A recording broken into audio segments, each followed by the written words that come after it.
Hey guys, Miss J's here, back with another video. And today we're making a creamy spinach bake. So here you see that I have my spinach. I have chopped it up and gotten it ready. I got my pan here. We have one white onion. I used a large white onion. You can use a small one or a half an onion if that's what you'd like to do. We are going to put some Parmesan cheese in this bake.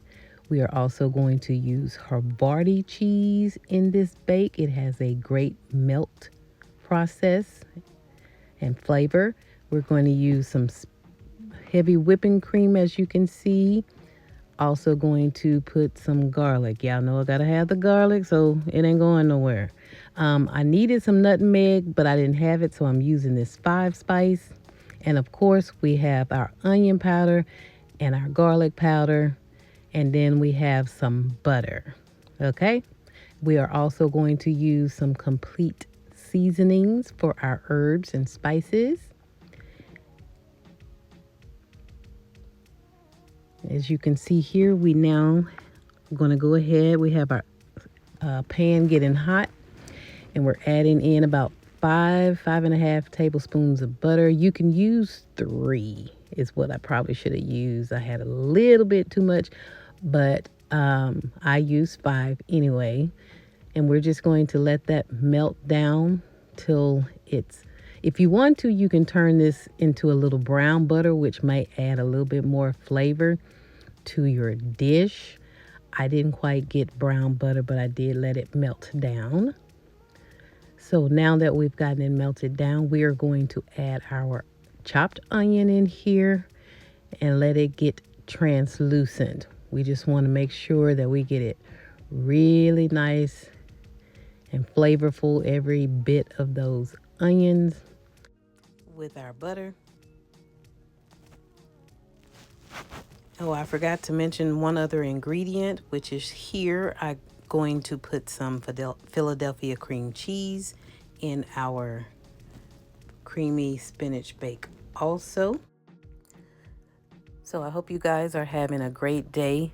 This creamy spinach bake is from our Sunday's dinner, where we had the pork chops and the mashed potatoes.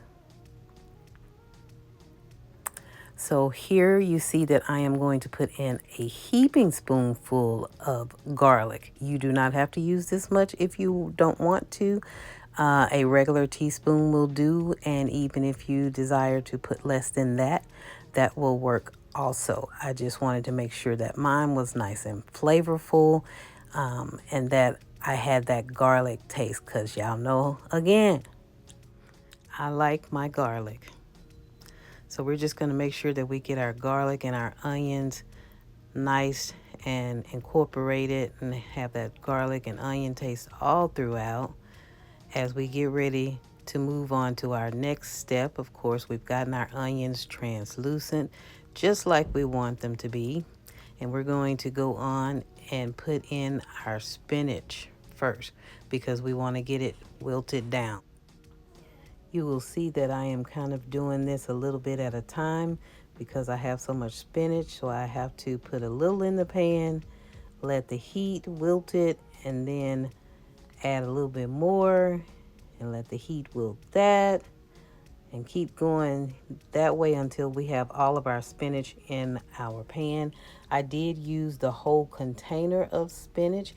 As you will see in the end, once you wilt it down, it's not a huge amount, but we did use the whole container, okay?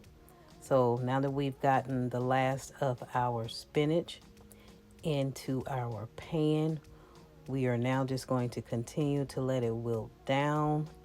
And as I move around the spinach, I am trying to incorporate those onions and garlic into the whole dish.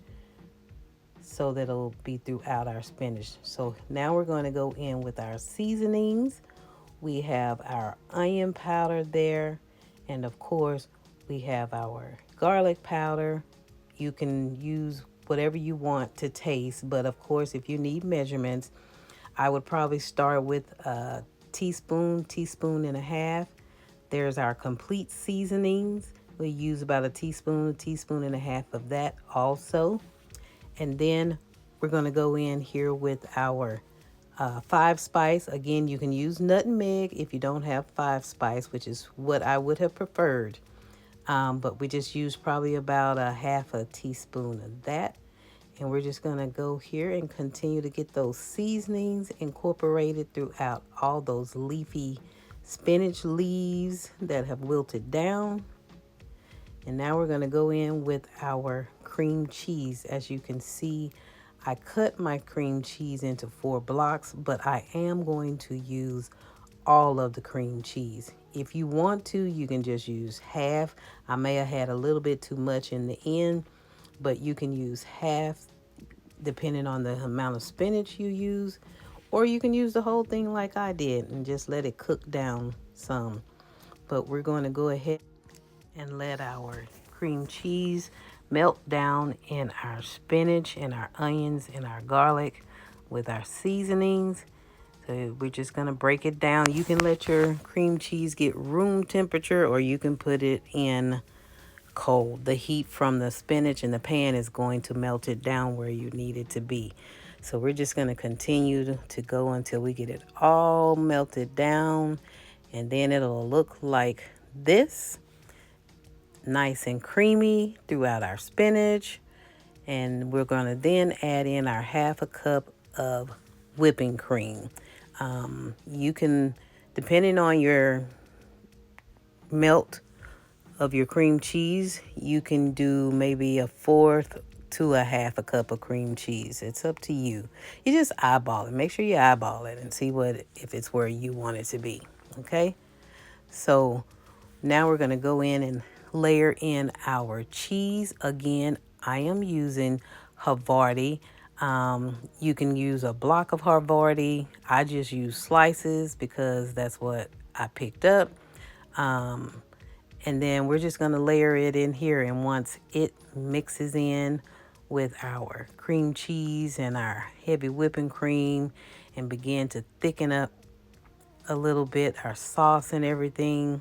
If you choose not to use Havarti, I like the flavor of Havarti, but you can use provolone. You can use smoked Gouda if that's what you want to do. It depends on what kind of flavor you want out of your creamy spinach bake, okay? So we're going to continue to layer in our cheese and let our sauce thicken up with the cheese in it until it's well incorporated. But this is a good dish if you have picky eaters who don't really want to eat their vegetables or don't really like spinach. Now we're going to go down with our Parmesan cheese, and I'm going to tell you, use your Parmesan cheese the way you want to. Be careful with it because it can be a little salty, but I'm trying to get the most flavor out of it, so I use as much as I felt like I liked. Maybe you can go in with a fourth a cup to a half a cup if that's what you want to do. If not, you can do whatever you feel in your spirit. You know what I'm saying? But anyway, we're going to go in here with a little salt and pepper. And I forgot to hit the record button when I got ready to put this in the pan. So we are going to lose that footage. But this is pretty much the end of our recipe as we finish it off and let it cook up and thicken up some before we put it in our pan. But then you're going to see us jump right to our final product.